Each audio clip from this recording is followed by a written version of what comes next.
بسم اللہ الرحمن الرحیم۔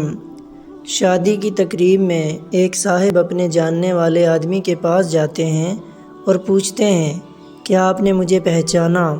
انہوں نے غور سے دیکھا اور کہا، ہاں، آپ میرے پرائمری اسکول کے شاگرد ہو، کیا کر رہے ہو آج کل؟ شاگرد نے جواب دیا کہ میں بھی آپ کی طرح اسکول ٹیچر ہوں، اور ٹیچر بننے کی یہ خواہش مجھ میں آپ ہی کی وجہ سے پیدا ہوئی۔ استاد نے پوچھا، وہ کیسے؟ شاگرد نے جواب دیا، آپ کو یاد ہے کہ ایک بار کلاس کے ایک لڑکے کی بہت خوبصورت گھڑی چوری ہو گئی تھی اور وہ گھڑی میں نے چرائی تھی۔ آپ نے پوری کلاس کو کہا تھا کہ جس نے بھی گھڑی چرائی ہے واپس کر دے۔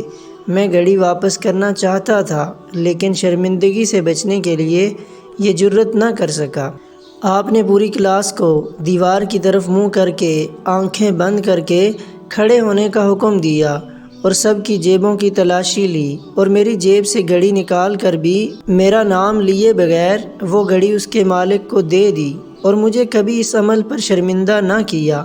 میں نے اسی دن سے استاد بننے کا تہیہ کر لیا تھا۔ استاد نے کہا کہ کہانی کچھ یوں ہے کہ تلاشی کے دوران میں نے بھی اپنی آنکھیں بند کر لی تھی اور مجھے بھی آج ہی پتہ چلا ہے کہ وہ گھڑی آپ نے چرائی تھی۔ اللہ پاک میرے تمام اساتذہ اکرام کو خوشیوں والی لمبی زندگی عطا فرمائے۔